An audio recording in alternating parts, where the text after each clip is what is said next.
नमस्कार, त्रिनेत्र क्लासेस में आपका हार्दिक स्वागत है।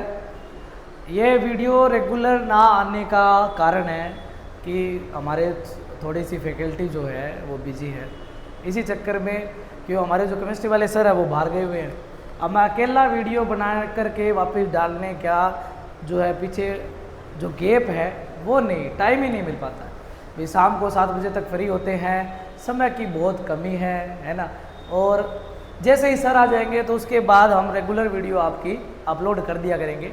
आज हम पढ़ने जा रहे हैं प्रश्नावली 4.1 जिसका नाम है द्विघात समीकरण और क्वेश्चन नंबर 2 करना है हमें ये दिया गया है कि एक आयताकार भूखंड का क्षेत्रफल इतना है और इसकी लंबाई और चौड़ाई ज्ञात करनी है, लेकिन किसके? द्विघात समीकरण के रूप में। ठीक बात। तो सबसे पहले हमें क्वेश्चन बोर्ड के अकॉर्डिंग करना है, तो सबसे पहले लिखना पड़ेगा दिया है क्या दे रखा हमें? आयताकार भूखंड का क्षेत्रफल कितना दे रखा है? वो दे रखा है हमें 528 मीटर स्क्वायर। ठीक बात। अब हमें ज्ञात करना है, सब सारे के सारे पॉइंट साथ में चलते जाएंगे। तो उसके बाद हमने लिखा ज्ञात करना है। क्या ज्ञात करना है? हमें लंबाई तथा चौड़ाई ज्ञात करनी है। लंबाई तथा चौड़ाई किसके रूप में? द्विघात समीकरण के रूप में।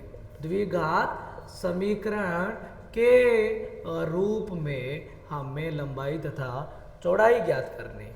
ठीक बात। अब हमने क्या किया? अब हम लिखेंगे हल। हल में क्या लिखा? हल लिखा। और हल में सबसे पहले जो दिया गया है उसे और लिख लेंगे। ऐसे भी दे रखा है कि क्षेत्र की लंबाई चौड़ाई के 2 गुणे से 1 ज्यादा है। क्षेत्र की लंबाई चौड़ाई के 2 गुणे से 1 ज्यादा है। तो हमने क्या माना आयताकार क्षेत्रफल या क्षेत्र की चौड़ाई जो है वो x है। आयताकार क्षेत्र की चौड़ाई क्या है? x है। अब हमने क्या माना? अब आयताकार क्षेत्र की जो लंबाई होगी वो क्या हो जाएगी? इसने बोला 2 गुणे से 1 अधिक, तो 2 गुणा करना है 2x, 1 अधिक +1 कर दिया। बस सीधी सी बात है। अब आयत का क्षेत्रफल क्या होता है? आयत का क्षेत्रफल हम जानते हैं आयत का क्षेत्रफल बराबर होता है लंबाई गुणा चौड़ाई। हमें लंबाई भी है, चौड़ाई भी है, क्षेत्रफल हमें दे रखा है। लंबाई कितनी है? यहाँ पर लंबाई दे रखी है 2x + 1। चौड़ाई कितनी है? x बराबर कितना दे रखा है?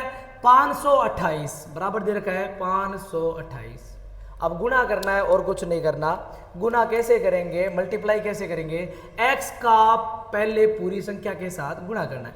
x का 2x से गुणा हुआ 2x² +1 के साथ हुआ 1x बराबर कितना? 528। 528 को इधर भेज दे रहा हूं तो क्या बनेगा? 2x² + 1x - 528 बराबर 0। क्या यह द्विघात समीकरण है? बिल्कुल, क्योंकि यह ax² bx + c की पालना ये करती है। ठीक है। इसके बाद हम करते हैं क्वेश्चन नंबर 2। बस, तो ये क्वेश्चन नंबर 2 है।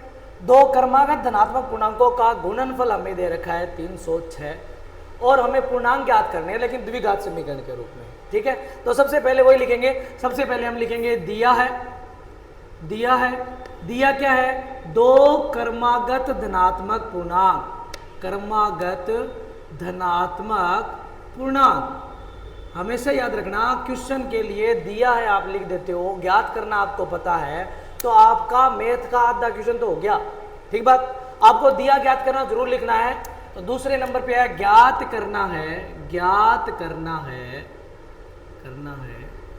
क्या ज्ञात करनी है? धनात्मक पूर्णांक ज्ञात करने हैं, लेकिन किस रूप में ज्ञात करने हैं?